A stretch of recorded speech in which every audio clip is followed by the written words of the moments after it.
Rob here at Smirking Gun Reviews, and we are here to talk about X-Men number 6. This is an issue that I didn't know I was even waiting for, but I am so glad. This is single-handedly one of the best Dawn of X books that we've ever seen since the launch of Dawn of X and since House of X and Powers of 10. Hickman is back to form. We are going directly from issue 4 of House of X, when the whole team bit it, trying to fight and make sure that the Mother Mold and Nimrod does not get made. We get the whole deal with Mystique, and I'm finally just coming to terms with the fact that I have to realize that the X-Men, or at least Charles and Magneto and Moira, probably by, and everybody, are bad. They're villains. And I hate it. But I love it. And so, X-Men number 6 by Hickman. Art by Matteo Bafagni. Color artist Sonny Go. VC's Clayton Cowles is letterer, and Tom Miller is design. So, just what you'd expect, though. Like, that's the only thing, is that you pretty much expected this. We've talked about this story. I've watched other people talk about Mystique's role in this. We've talked about it on Wes's channel at Thinking Critical. That Mystique wanted her wife back, Oracle, who is a precog. And they don't want no precogs on Krakoa. And it was easy to tell that when push comes to shove, that's what she wants. They're not going to give it to her. But now it's like confirmation of, like, what is that going to mean? Like, and by the end of this book, I was like, oh, she going to fuck them over? She's going to try to, and literally, and almost in those words. So we go all the way back to before, right? So Oracle's telling Mystique, hey, I got to tell you something, and it's going to be very hard to believe, but you got to bear with me. Everything I'm about to tell you is true.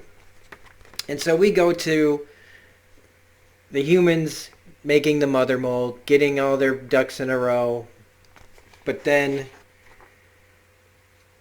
they go to later, after everything happens, and there's this device that gets made, and it gets sent to Dr.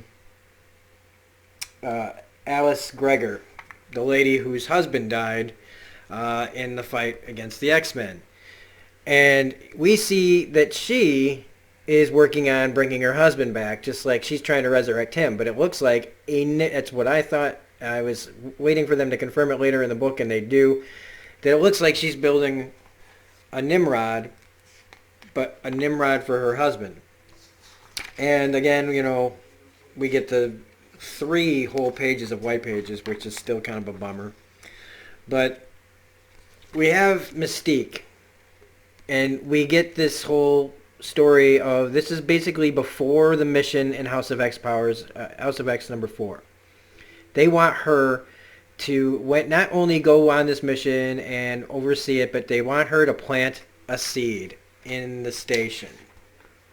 So when she disappeared, right, when we didn't know where she was and what she was doing, she was planting this seed in the station for Krakoa. So if they ever needed to go there again, they could. And we get the whole, what happened to her afterwards, where she gets sucked out of the airlock. And I loved that moment. I loved all of number 4 of House of X. I think everybody does. And so she says, look, I only have one thing I want. And that's for you to bring her back, her wife. And so after she dies, she comes back. And Charles and them are kind of saying, you saved us all, yay. But then again, and as we all knew, right, they weren't just going to bring Oracle back. They don't want no precogs. For what? Well, because they don't really want anybody to know what's really going on. They don't want to know much about Moira. I don't know how much of this is Krakoa. The great thing is we don't know, like, how much of this is, like, the not knowing what's going on behind the scenes is amazing, because I want to believe right at this point that Magneto and Charles have gone completely off the reservation, but the thought that maybe I'm still holding on to hope that there's maybe some sort of other thing going on that we just don't know. They tell her she's got to go through uh, our side to the station to make sure it worked. If it doesn't work, they said that she'll just walk right through. But they want her to go over there to spy. I love that they use the blue so that we see that that's who it is, and we see that from the beginning of the book, the person who brought the device to Dr. Gregor was actually Mystique, and she sees the Nimrod suit. She has an opportunity to end this whole thing, and she fucking doesn't. And I knew it right then and there. Right then and there.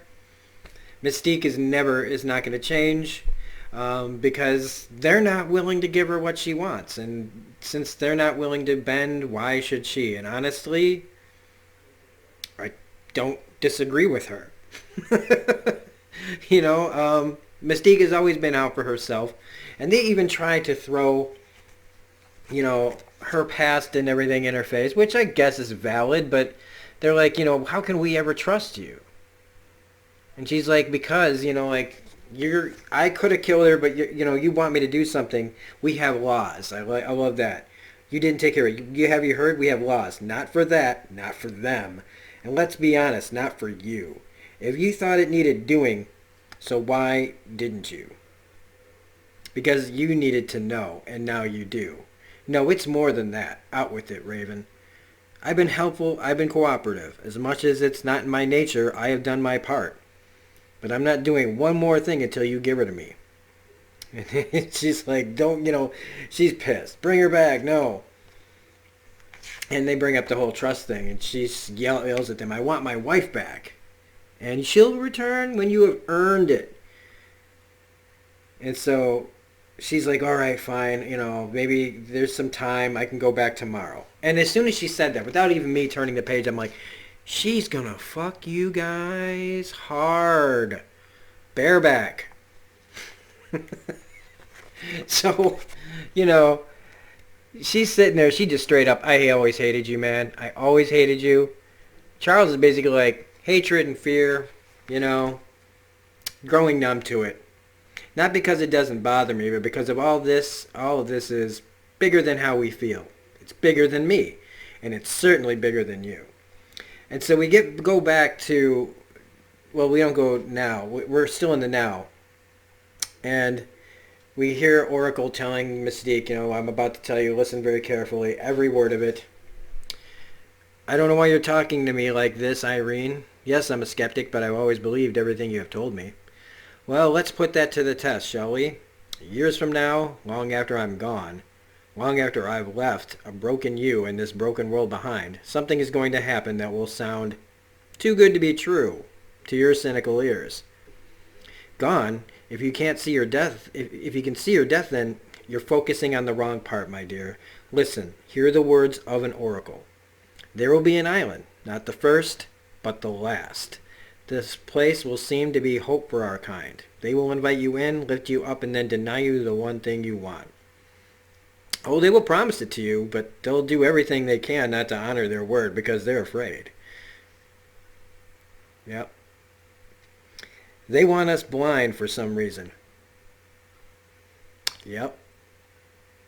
But you and I, my dear, we're born to see. I don't understand any of this. I know, but when it's time you will. And when those days come, remember these words. Bring me back. And if you cannot, if they will not, then burn that place to the ground. So she's going to go back through, but who's to say that she won't just side with Dr. Gregor? Who's to say she won't give them the keys to Krakoa? Who's to say what she's going to do now? My only problem is that why doesn't she just say this to them?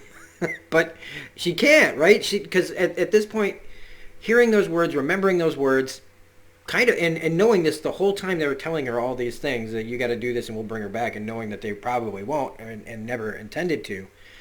What is Mystique going to do? What is going to be her part in this? Because it's all crumbling so fast, man. Before we even, honestly, before we even really get up and running, the whole thing is just coming in on itself. And it's going to take a long time to get there, and there's a lot of questions that have to be answered and all that, and it's going to be a long process. But thankfully for issues like this, thankfully for issues like this, it does keep me going. I want to know. Do I want to wait 2 years maybe to find out? No. But it's definitely the best book I've read from any of the single issues of Dawn of X. This might be my favorite issue of any story just because of how closely it's directly from House of X and Powers of 10. X-Force is still my favorite book in the whole series, but this single issue is probably the best issue I've read in the whole damn thing. So, if you like this review, please hit the like button, comment, share, subscribe, hit the bell for all notifications. You can find me on Twitter at reviews_gun. Otherwise, keep reading comics, and we'll be back with more later. Bye.